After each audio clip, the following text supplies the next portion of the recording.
धान और गेहूं साफ करने का सुपड़ा, छोटी छोटी बेटी। इस देश में बेटियों को कन्या कहा जाता है। उसे लक्ष्मी, सरस्वती, माँ दुर्गा के रूप में देखा जाता है और नवरात्रा के दिनों में तो साक्षात उसे घर घर में पूजा जाता है। फिर क्या हो गया कि आज वह अपने अस्तित्व की लड़ाई लड़ रही है। वह अपने जीवन की भीख मांग रही है। अरे बेटी तो हर घर की शान है, उसी से घर में रोशनी है। बेटी तो घरों को जोड़ती है। तो आइए बेटियों के सम्मान में हम एक नाटक प्रस्तुत करने जा रहे हैं जिसका शीर्षक है बेटी बचाओ बेटी पढ़ाओ। मीरा, ओ मीरा, तुमने मुन्ना को कहीं देखा क्या? पता नहीं सुबह सुबह कहाँ चला गया। अभी उसने कुछ खाया भी नहीं, दूध भी नहीं पिया और स्कूल जाने की तैयारी भी तो करनी है। नहीं माँ, मैंने तो मुन्ना को नहीं देखा। मैं तो सुबह से बर्तन ही धो रही हूँ। माँ, मुझे भी स्कूल जाना है। मुझे पढ़ना लिखना बहुत अच्छा लगता है। मेरा भी दाखिला स्कूल में करा दो ना माँ। ए सॉरी, बड़ी है स्कूल जाने वाली, घर के काम कर अच्छे से सीख ले। आगे चलकर वही तेरे काम आएगा। पढ़ लिख कर कौन सा तुझको कलेक्टर बनना है? जल्दी जल्दी बर्तन साफ कर। माँ जी, मीरा को भी स्कूल में दाखिला दिला दीजिए ना। उसे भी पढ़ना लिखना जरूरी है।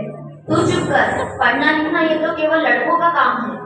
उन्हें आगे चलकर घर गृहस्थी की जिम्मेदारी जो संभालनी होती है।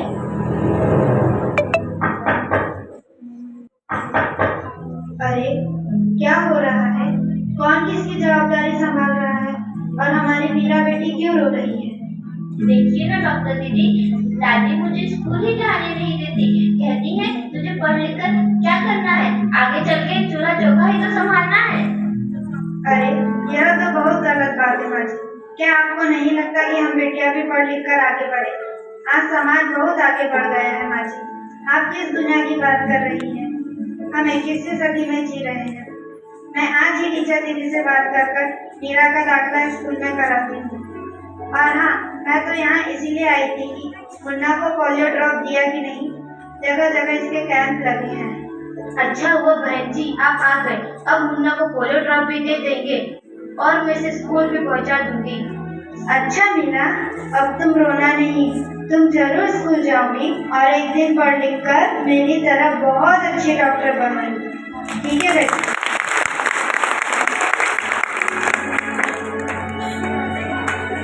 बहू जरा एक गिलास पानी तो लाना। अभी नहीं बाबूजी।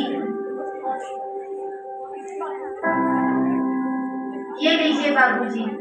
अरे ये देखो, अखबार में प्यारी बेटी के बारे में कितनी सुंदर कविता आई है।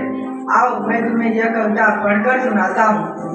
कहती बेटी बाप फसाद, मुझे चाहिए प्यार दुलार। बेटी की अनदेखी क्यों करता है निष्ठुर संसार। सोचो जरा हमारे बिन बसा सकोगे घर परिवार। गर्भ से लेकर यौवन तक मुझ पर लटक रही तलवार। मेरी व्यथा वेदना का अब वो स्थायी उपचार। जब माई जग में न होगी तो तुम जन्म किससे पाओगे। जब बहन न होगी घर आंगन में तो किससे रूठोगे, किसे मनाओगे। जब दादी नानी न होगी तो तुम्हें कहानी कौन सुनाएगा। जब कोई स्वप्न सुंदरी ही न होगी तो तुम किससे ब्याह रचाओगे। जब घर में बेटी ही न होगी तो तुम किस पर लाड लुटाओगे। जिस दुनिया में स्त्री ही न होगी उस दुनिया में कैसे रह पाओगे। जब तेरे घर में बहू ही न होगी तो कैसे वंश आगे बढ़ाओगे। नारी के बिन जग सुना है, तुम ये बात कब समझ पाओगे। हाँ तो भाग्यवान, कैसी लगी यह कविता, है ना मजेदार? काहे की मजेदार कविता मुझे नहीं आई पसंद। अरे कोई घर में है क्या? आइए आइए टीचर दीदी, हम आप ही का इंतजार कर रहे थे। हाँ जरा मैं कुछ दिनों के लिए बाहर चले गई, इसलिए यहाँ नहीं आ पाई। डॉक्टर बहन जी कह रही थी आपने मीरा का अभी तक दाखिला नहीं कराया। ये तो बहुत बढ़िया चल रहा है, हमेशा अच्छा प्लेसमेंट होती है।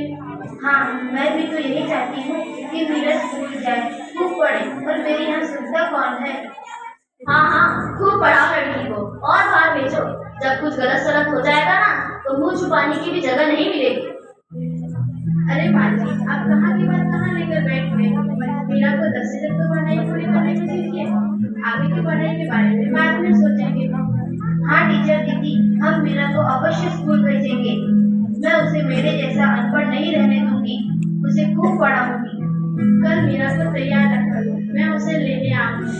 क्यों दादाजी, सही कहा ना मैंने? हाँ हाँ बेटा, बिल्कुल सही कहा। मैं तो कब से कह रहा हूँ